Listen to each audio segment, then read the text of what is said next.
Neckties. Why is that even important? Not just the fact that I haven't been able to tie one. I've never learned how to tie one. I actually tried to learn this year for rugby, and then I just didn't end up learning it. So hopefully I'll learn next year, but that is not what I was talking about, and we are off to a bad start. Neckties. Basically, so I've been back into reading books a little bit more, and one of these cool ones. So it's to do with coffee, and coffee is something that I love. I love drinking coffee. I've been addicted to that stuff since I can remember. But coffee, basically, the coffee break and where it was invented was at a business that used to do neckties. I can't remember exactly where it was or what the brand was called, but they made neckties. And basically what happened was there was the introduction of coffee, so that's kind of cool itself, just like how coffee beans came and pollinate and how cool plants are. But the neckties were being made by men, obviously. It was in a warehouse. It was one of those areas around the time of the war, and then those people had to go off to war, and then they got the old people who didn't quite make the draft for that war to come in and make the neckties. But because they were so old, they kind of didn't have the dexterity. They weren't able, and I'm not being ageist, but this is how the story was told. They didn't have the dexterity, and they also didn't have the ability to work long hours. So what they did was they got the females to come in, so the wives of the workers the wives of the people who went to war, they got them to come in and they got them to start, they had really good dexterity, and they were also producing quite good neckties as they were doing it. The only problem was the production, the overall output was running low, and they couldn't actually get it done. So what they did was they introduced caffeine in the form of coffee, but they needed breaks where they could do it. So what they did was they introduced the morning and afternoon tea, where they would be given coffee, and then what they found was that productivity over that time actually increased. Now, this gives us two things to think about. Firstly, just how bloody good caffeine is, the only drug that we are allowed to have at our desks, and secondly is just how good it is to have a rest, to break from whatever it is you are doing, and then go back into the task, to reset yourself. But why don't you, if you combine them both together, you get like an extremely concentrated drug, or a drug that can help you concentrate a lot, and then also you get that little bit of a break to be able to extend that there. So there is the origin of the coffee break, and it's just something to be aware of, But yeah, it's kind of funny because you get given this break, and then like, oh, my workers care for me, or like my employers care for me, but really they care that you can work harder when you hit it again. But plants are amazing, man. Like, they just, I don't know if you've ever been into one of those, like, I've just been on a real kind of tangent of what I like to take in terms of different media. But I started watching plants, like plants on time lapse, and just watching them grow towards each other, and kind of how they interact. Like, I think we don't see them moving, or we don't see them working as hard as we do, because we have weird human rates of success. But if you watch them in time lapse, they are just working on a different time scale, but they're still doing quite a bit. Just some funny things, like just seeing that they have their own defense mechanisms, they have their own smart ways of communicating around the world. Because basically, if you think about coffee must have pollinated somehow. Some people must have had it, and now it's a worldwide thing. So basically, we think we're controlling these plants, but these plants control us by ending up where they want to be. So that's the environment for us. That's just cool. Watch it in time lapse and understand that we are one with nature. We are not the dictators of how nature should be. To be honest, we playing at their speed. Anyway, we're here to talk about the growth mindset. We're here to kind of wrap up the year a little bit as well, but I'll do that in a proper episode soon. But let's get into it. Thank you for being here. Love you all so much.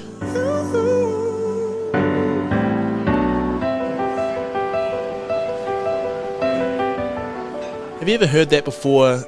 You can't teach an old dog new tricks. Now, sometimes I do think that. Sometimes I do think a lot of the time, specifically with dogs, like if we take it at its most literal, like I've got friends who have dogs who just jump up on you, and you just like, no matter how many times you yell at them, or no matter how many times you discipline them, they've been so socialized, or they've been so conditioned to be the way that they are. Interestingly, my rugby coach, so he's been putting in a lot of time with me, pretty much working maybe 3 days a week in the off season to try to get me, just up to speed for the next season. And it was when I was working with him that I realized he wants me, like we we adapt this thing called the growth mindset. And the growth mindset was something that was coined by a professor called Carol Dweck, and she wrote the book named Mindset, where we had the difference between the growth mindset and the fixed mindset. And I wanted to talk about this today because basically a lot of the encounters that I come into with different people, a lot of the language that they use or about themselves, and a lot of the things that I say about myself as well, is very fixed minded, and it can really get us into a point where we feel like it's quite fatalist, right? We're quite feeling like there is no possibility of a greater outcome. And I started realizing it a little bit more when I was dealing with my coach. So my coach, he loves seeing people get better. He loves growing human beings to becoming the best men that they can be. So obviously we work with a men's rugby team. That wasn't to be sexist or anything. And also just growing us into, he can take care of the rugby, but he can also take care of us just being good human beings. But in terms of just the position that I've started to play, the new position that I'm focusing on is kind of brand new, and I haven't spent too much time in that position. And there are a few things that you have to do.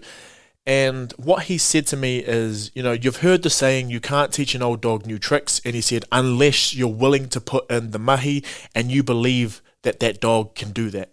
So what he kind of has instilled in me is that I'm not where I need to be, but I can be if I just want to keep working. And he says that I've got that drive and I've got that ability to be able to put in the different skills or the different work to actually get to that episode, or to get to the level that he's expecting from me, and that I can expect from myself, and that my team will benefit from. What that kind of, unless you believe you can, which is kind of, without us speaking about it, we are talking about taking a growth mindset. So if we just say you can't teach an old dog new tricks, that is the way that dog is going to be. That is a very fixed-minded way of being. But if you can teach an old dog new tricks and you're believing that there is a possible outcome of that actually happening, that is a growth mindset. Now I'm going to go into different ways that we can start doing this, and hopefully use multiple examples where you start to see where you fall into this. And then at the same time, it's this weird, ironic kind of inception where we need to actually start having a growth mindset about growth mindsets. So being able to see that this is something you can adopt. So mindset is not going to be one of those fixed things where I'm always living with a growth mindset. There's obviously going to be different things where you're easier to see, like, I can have a growth mindset about that, but I'm very fixed-minded about this. So it all kind of began, I remember, I've actually never really had a moment too often where I feel like there is no way that I can get out of this. There is no way that I can get better. I felt trapped at times in different ways of like believing how the world could be, but I've always kind of had a growth mindset about a lot of things. So the first one is just like when I was working out, when I started working out back in the day, this is something that takes a very, very long time. These are just like plants, right? You don't see the outcome, or you don't see the response as fast as you would, say, like if you played Grand Theft Auto, when someone just got swole as fuck really quickly. It takes a very long time. But if you put it on time lapse and actually start to look at yourself over months, you start to see that change is happening. Because you don't get instant gratification of how that's going, it's easy for you to believe that there is no point in actually working out, and you're just like, there's going to be no change. I'll always be skinny.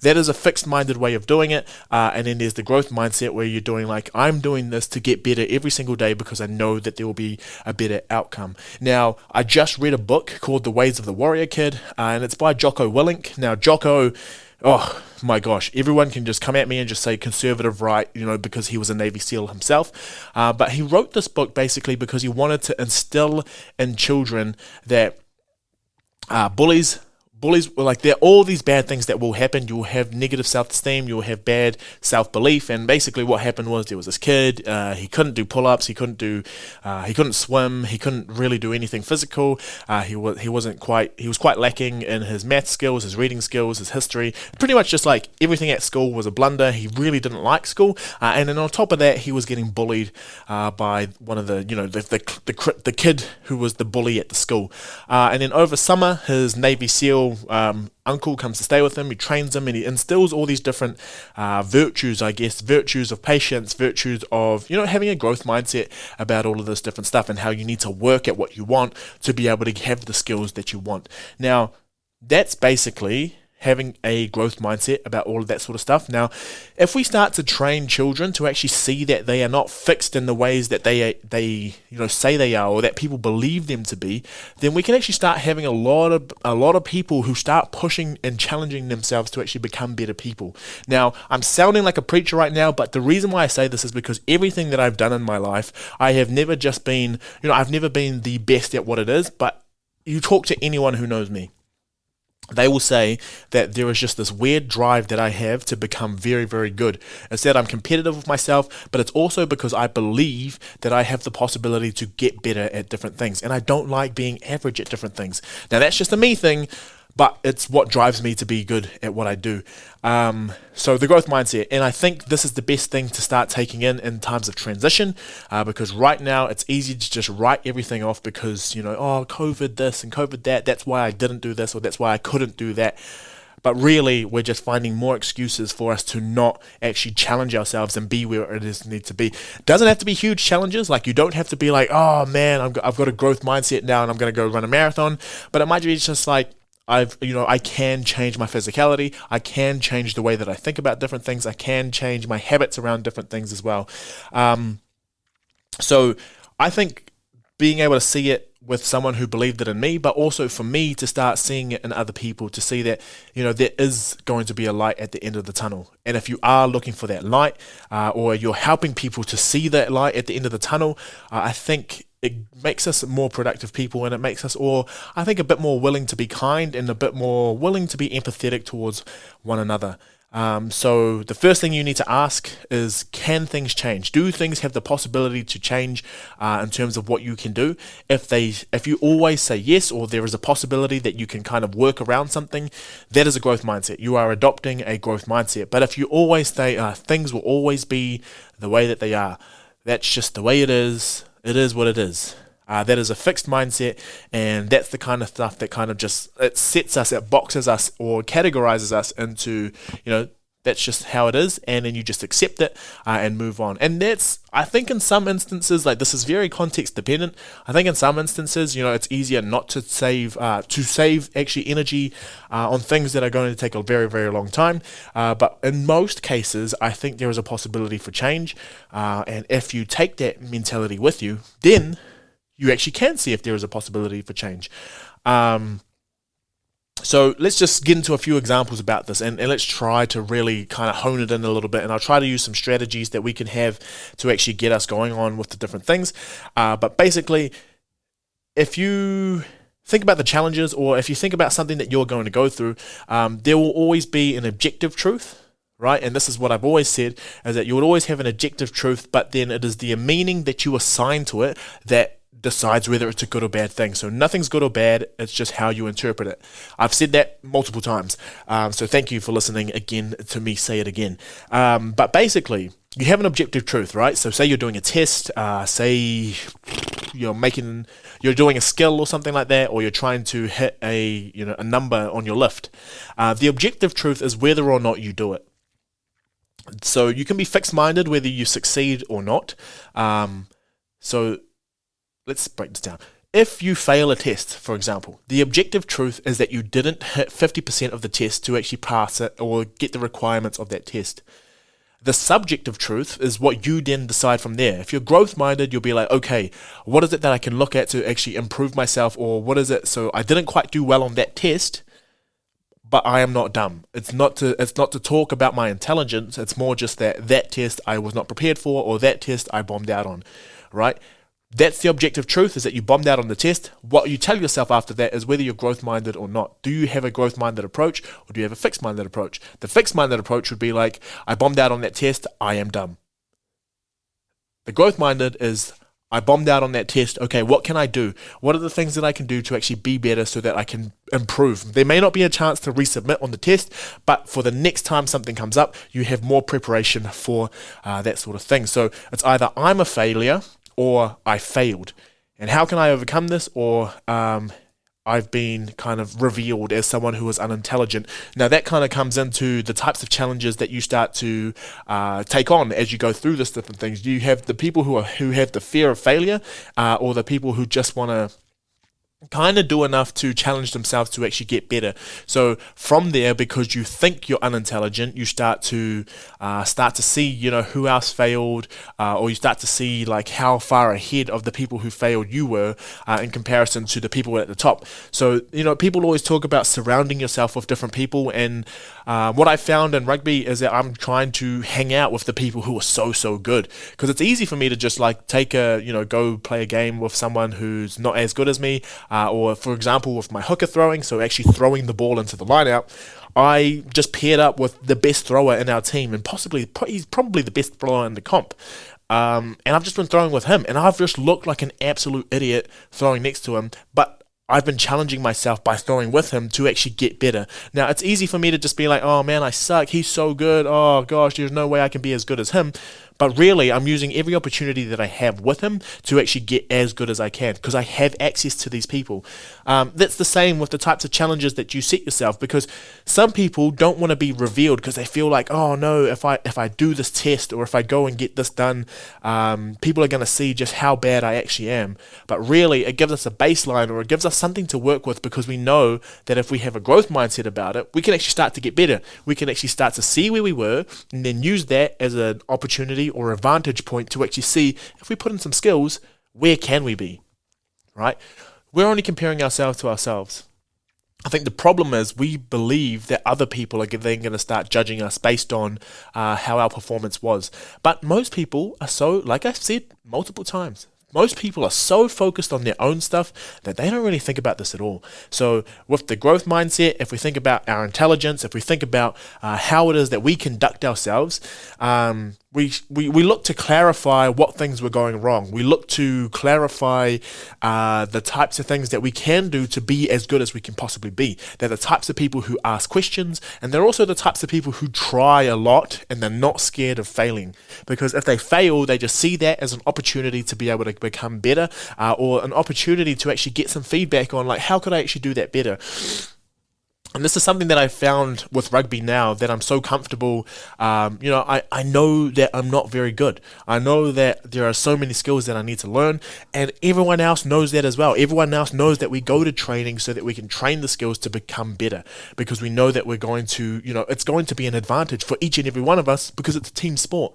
So I've gotten over that thing where I ask questions, where I don't hide anymore. I'm out there in the middle. Well, also we can't hide because we're on camera. But like I'm not scared to be that person in the middle who's made an example of anymore, because I'm getting just as many tips about learning as I possibly can. I'm getting my money's worth. I'm going in, or we don't get paid for it anyway, but I'm going in and I'm making sure that I'm getting told this is what you could do better. And I remember when I was young, people would always ask, like, oh, what can I do better? And that used to freak me out. But I think it was more from like a cultural thing where I didn't want to feel like a burden. But now, students, when you're going to university, now when you're actually going to different things, if it's not free anymore, you're paying. And if you're not getting 100% of your money's worth, there's a lot that you're actually missing out on. And there are so many opportunities where you can become better just by asking. And I'll tell you what, being a tutor, being a lecturer, being all those different things, having someone who takes interest in you, and having someone who takes interest in your topic and wants to ask you about different things and have conversations, it's actually really cool. So it's not really a burden. So obviously, that's where you are if you're growth-minded. If you're fixed-minded, you're on the other side. You look to do things that are easy enough so that you can look like you're coasting through, and it doesn't look like it's an issue at all. You're not looking for different challenges because you don't want to be outed. You don't want people to see that you're not actually as good as they think you are. That's got problems in itself, because obviously you're not really going to try, you're not really going to apply yourself. I guess the effort that you put in is where different, like, that's the measure of success, right? The amount of effort that you put in for a growth-minded person is that's currency. But if you're putting in too much effort and you're not going anywhere, for a fixed-minded person, that's going to make you feel like, oh, I've put in all this effort, but I'm not going anywhere, I'm a failure. And then being fearful of asking for help, or being fearful of being made an example of because you're scared you're going to be judged by each other, is just classic symptoms of the fixed-minded person. So obviously, that's where you are if you're growth-minded. If you're fixed-minded, you're on the other side. You look to do things that are easy enough so that you can look like you're coasting through, and it doesn't look like it's an issue at all. And I think another thing where this is quite interesting, and this is where I was like, I've never really had that take on it before, but it's when I get pressure put on me, whether it's a time pressure, whether it's people, yelling when I'm trying to do the skills that I'm doing, I love it. Right, it makes me feel like, oh yeah, here's the challenge I've been after. But also physiologically, what stress does, stress actually mobilizes all of the different fuels in your body for you to be able to, just to be able to move fast, to be able to think straight, to be able to take in a lot of breath so that you can have the oxygen to oxygenate your body and go through with it, whatever it is. If you see stress as a bad thing, it can start to overwhelm you. It can start to be like, it's doing the same thing. It's physiological response, and you're still getting your racing heart rate, all that sort of stuff. But if you assign it in your head as a sign of something bad, then all of those things are going to happen. You're going to tremble. You're not going to be able to handle it. But if you assign it to, yes, this is my body physiologically doing what it needs to do so that I can perform the task as best as possible, then it's a good thing, right? So I think being growth-minded about that sort of thing, or it's kind of our beliefs in the different ways that we go about things also change depending on the mindset that we have. So that's something to think about as well. In your life, what are things that happen that you're just like, oh, you're such an idiot. Why did you do that? Because that's the type of things that will start to decrease your self-esteem. And your belief in yourself. And then from there, I think having a fixed mindset kind of begets more fixed mindsetness. Does that make sense? Because if you're so fixed-minded about different things, you kind of go into this vicious cycle of fixed-mindedness because you're believing that you're not very good. So you don't try, you don't challenge yourself, and then from there, you don't get any better because you're not doing any skills to actually try to show that you are getting better. And it just carries on, you just not getting any better, or you just staying in this kind of perpetual loop of where you are, and there's no progression. But if you take the growth-minded approach and you're always looking for different challenges and you're always trying to find how can I actually get better, who can I talk to, all those different things, because you believe there is a possibility that you can get better, you're going to get better and you're just going to grow and grow and grow and grow and grow. And I think it does a lot for your morale, because if you have that growth mindset, nothing's ever a failure. It's just like, oh, that was an opportunity to learn. So that's really cool. And I've talked about that on this podcast a lot, but I'm actually feeling a bit more comfortable talking about it because I do believe that this is a mindset that I have quite a bit. Now, this is where I do really need to work on my mindset. Now, I have been very growth-minded about the way that I go about life and the way that I kind of approach different things. What I need to do more, actually, let's not say what I never do, because then that kind of puts that language that it is fixed in the way that it is. What I seldom do is see that people can change. Because if I was to believe that nothing could change about a single person, then that would mean that I'm fixed-minded about them. So in as many aspects of your life, you can be fixed or growth-minded. And what I found is that there are people I believe that cannot be good, and they're bullies and all that sort of stuff. If I start to believe that these people can be good and actually can be helpful people in society, it changes the way that I am towards them. It gives me empathy. And I was thinking about this when I was backing into a car park the other day, and it's one of those it's one of those horizontal lines. You parallel park, pretty fucking gun at it, but it's where there's no lines separating the different parks, so people just kind of park where they are. And in my mind, I was like, why did this person park like this? They're such an idiot, like that car's so far back, blah, blah, blah, blah, blah, and they're just kind of like in the middle of everything. But what I didn't see was the kind of domino effect where that car I didn't see what happened before that car had to park there. There was probably a car behind it, or there was a car in front of it, which forced them to park the way that they did. I only saw where they were when it came into my world and when it started to inconvenience me. So I didn't think about all of the different things or the different events that led up to that car parking the way that they did. That, for me, kind of just showed that I blamed that person for being the way that they were based on what I knew of the world. What I didn't kind of take into consideration is that this person was the way that they were based on the environment around them when the event occurred. Now, that if I believe that sort of way, if I believe that these people are not necessarily bad people, they just have bad things happen to them, and they have the capacity to change, then I have more empathy, and I have the ability to start to, I can help them along that journey, but they are probably more likely to actually make those changes as well, because, they're a bully, there's a lot of stuff that's going on in their lives, and we've got a lot of data to kind of suggest that people who are bullied, were probably bullied at home or have been bullied, and they're just kind of going through that behavior again. If we treat them as if they have the ability to change, we start to see change in them, because they start to believe that that's not the only thing that they are. They start to believe that they are not boxed in this category of who it is that they think they are, based on what other people have told them and what other people have believed about them. There are probably multiple times in your life where you've believed you're one thing because everyone kind of said that about you, My brother, for example, we've always said that he's a good drawer, but we've only focused on him as the person, as opposed to looking at the process. So instead of being like, that's a good drawing, we've looked at the process of him actually producing the drawing. We've never, if we say that you as a person, your identity is this one thing, it means that I don't think you will kind of take hold of the process as much, because you just think you're good at it. So you become fixed-minded even on good things, because if you're good at it, you're never really going to seek too many challenges, because you're just like, I'm good. I don't have to practice. I don't have to get any better because I'm already good.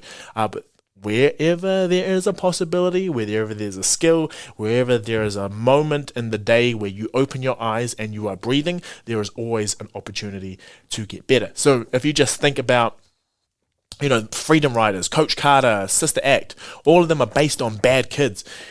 What did the teachers do really well? The teachers went in and believed that the kids were good kids, and that they could be good kids that just had some absolute shockers of an upbringing.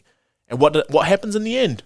The best things ever, right? Very Disney-esque, but there are multiple times where I've had teachers who believed in me, and we were in, low decile schools or high decile schools, but high, Māori and Pacific focus. They're not bad people, right? Just because they're brown, just because they're not very good at some things, there are going to be moments in that person's life where they do shine. And that's what we need to start looking for. And I have been blessed to have teachers who kind of had that belief in me. And that belief came from them having growth mindsets about me being able to change. I'm not a bully. I was pretty quiet, but they had the ability to kind of help me to explore that different part and that self-belief in myself. So you can do that for other people. There are definitely people that I do not want to forgive, and that's fine. Because they do take a lot of my energy, but for most people, in the most part, I think there are a lot of opportunities for people to change. There are some people who definitely are set in their ways about different things, and that's a different conversation that we should probably have at some point. But just focusing on the person focusing on the process as opposed to the person is also something else that we can take into consideration as well. So I think where that kind of comes in with the people, have you ever, if any of you have flattered before, or if you're ever in a friend group, it's easy to start to see like, oh, this person always does that. You always see when that person does what they do, but you kind of neglect it in seeing it in yourself or seeing it in your other friends because you just want to see it in that person. That's kind of where this all comes from. It's, if this person does it, you kind of go into like a revengeful kind of like, oh, why they do that? I'm going to get them back, rather than being like, oh, they probably didn't know that they were doing that, and maybe I should just tell them.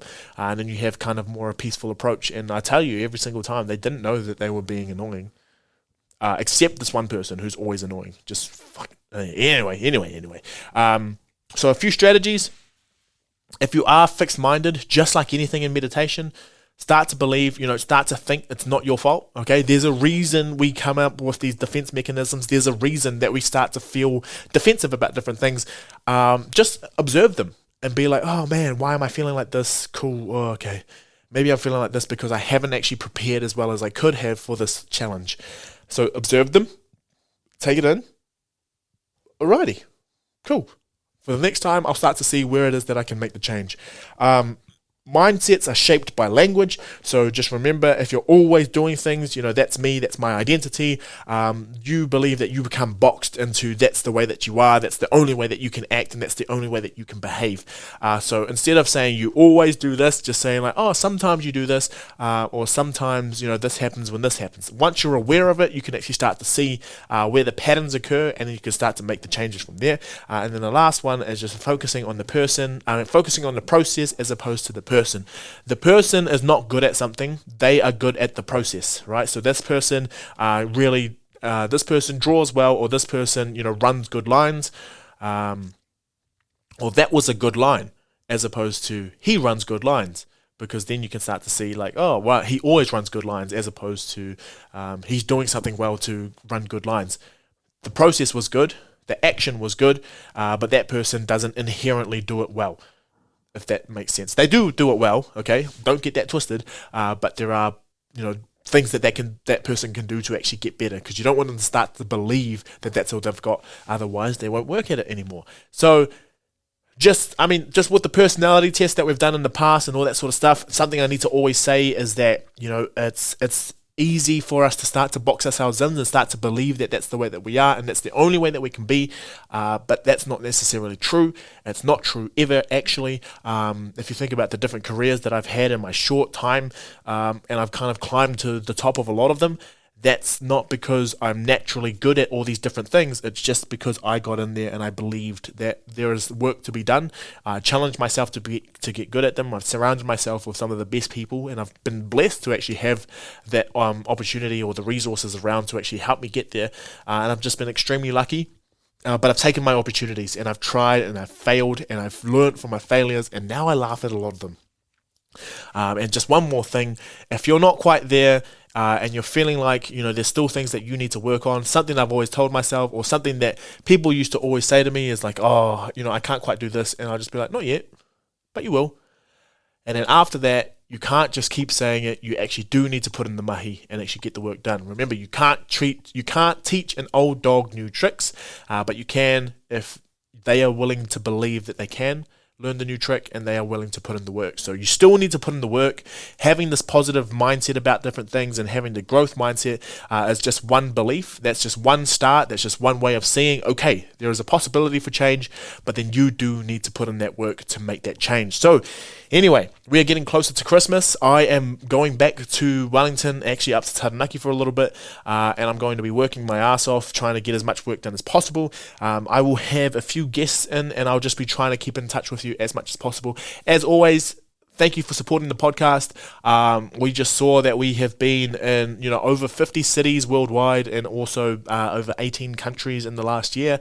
We have had almost 100% growth in the podcast. So in terms of followers and listeners, that's fucking unreal. That's so unreal, and it's so cool to hear you all, and it's so cool to just listen to someone who rambles a lot. And I do be getting a little bit sick, so I'm going to call it there. But I love you all so much.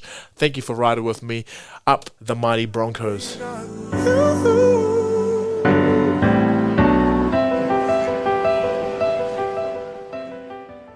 Peace out.